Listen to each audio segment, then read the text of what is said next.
Now let's talk about yesterday's game. Um, Yesterday's game, I couldn't talk about it yesterday because I was very, very angry about what happened yesterday. We had no reason losing that game, especially after all the time we had to prepare. We had over 20 days, about 24 days to prepare for just yesterday's game, and somehow we lost that game in the first half. That was how sad and bad it was. That was how pathetic we looked out there. We didn't know what we were doing. So this does not bode well for our bid to actually qualify for the Champions League with a very comfortable position. I mean, we had all the chance. We had all the chance to actually put about 3 points gap between I and within us and Aston Villa. Aston Villa drew points. Chelsea drew points. So we're in a comfortable position just to win that game comfortably, not struggle comfortably. I had us winning with a huge goal margin, but that was not what happened yesterday. So let's talk about some of the things that happened. Noah Okafor, fellow Nigerian, I mean, he had to just perform against my team. Well, kudos to him, scored in the 50th minute, then a huge deflection from Lenny Yoro. He made it 2-0. And we had no response in that first half. I don't know what we're playing. There have always been criticisms for Ugarte. Ugarte was woeful. I was one of the fans that wanted Majraoui to come into the team because we believed, or I believed, that he was. I mean, he couldn't get worse than Dalu. I mean, we were actually begging for Dalu to come into the match because Majraoui was awful yesterday. So the first half, we went to kneel down. We thought, we're going to do something and all that. Nothing happened from us. Nothing whatsoever happened. Then in the second half, I thought that Michael Carey could have talked to the boys, say something very motivational, inspirational, for them to just come back in the game, attacking leads and maybe get 2 goals in the first, say, 20 minutes of the second half. Then let's see what we can get out of it. If we could get the 3 points, or maybe just settle for a draw. But no, in the 54th minute, somehow Lisandro Martinez, Licha, got a red card. At that point, I felt that was the end. Was it a red card? Wasn't it a red card? I think I can understand the arguments of both sides, why it shouldn't have been a red card and why the referee went ahead and gave a red card. I don't think Lisandro Martinez had any malicious intent on actually pulling Calvert-Lewin's hair. But it's one of those things. They were tussling for the ball, they were grappling, and his hand just lashed onto his hair. And you could see when he realized, he actually pulled away, but then he did pull the hair, and that was what the ref looked at, and he was sent off. I mean, at that point in time, looking at what we played in the first half, you could have just said, that was the end of the game. There was nothing we were going to play. But that was when Manchester United lit up. And in a way, it gave me mixed feelings. I mean, why are we better with 1 man down? We're playing with 10 men and we're playing better than we did.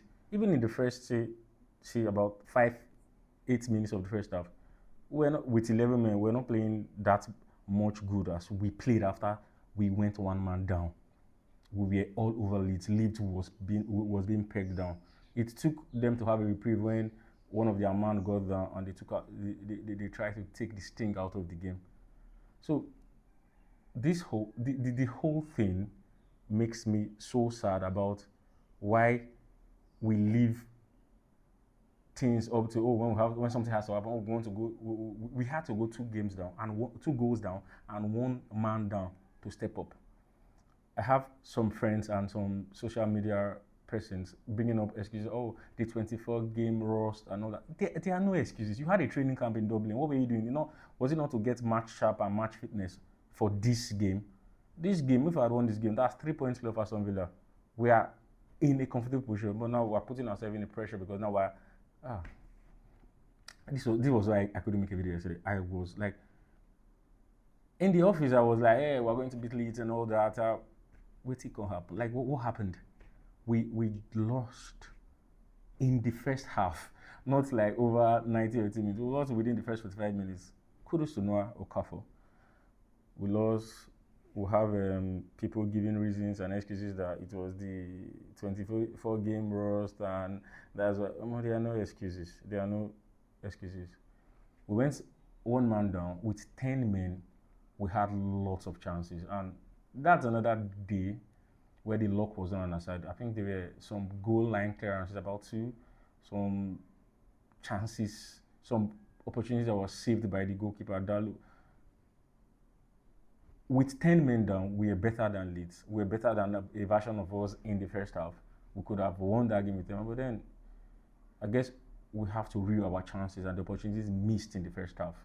In the not like opportunities that we had opportunity to score, like the opportunity to actually show up in the first half that we didn't, and we'll have to redo that and regret that. And who do I have to blame? The players, Carrick. Who do I have to blame? I think I blame both. I mean, the players should be stepping up. You've had lots of rest, you are refreshed. Why are you not turning up in the first half? What is the excuse? So in the same way, I mean, a few days ago, Arsenal lost against Bournemouth. The whole river was that Arteta should be sacked. He doesn't know what he's doing. If we are going to criticize a manager who has led Arsenal for the past 2-3 seasons to second position for not delivering when it matters most, we should be blaming Carrick for not delivering when it also matters most. I mean, the only trophy we have this season is Bruno beating the assist record and us qualifying for the UEFA Champions League for next season. And we couldn't beat Leeds. Leeds is battling relegation. Yes, maybe that's an added incentive. It doesn't matter. We're a top side. We should be beating Leeds. They are a rival. They've never won the Old Trafford. Oh, well, they won yesterday. That's how bad yesterday was. So this is not for those people that want Carrick to come back as the manager next season, as a permanent manager. This game is not speaking well to his I don't know, credentials or his ability to actually manage a top side. Because I don't think he's there. But then there's always one could always be given a chance to surprise or prove people wrong. But right now he's not doing much because he did a lot when he came in, won Man City, won Arsenal. But right now, I mean, we're already forgetting about those things because right now we need to qualify for the Champions League. We have to. Not the Europa League, we need the UEFA Champions League. And Carrick should be doing that for us. So that's why both Carrick and the boys, for the remainder of the games we have this season, they should not turn up in the first half playing like it's Sunday league football. They should always be ready. We are awful and woeful in the first half, and it lost us that game. If we could play that good with 10 men, why can't we do it 11 men? Why can't we do it from the first minutes of the game? I still believe we can qualify for the Champions League, but this is a lost opportunity to put a much needed gap between us and Aston Villa. We don't know how the next games will go. I mean, if we could beat Leeds, how are you so sure we'll win the next games? So this is the reason why I was so angry. We need to do better. That's the truth.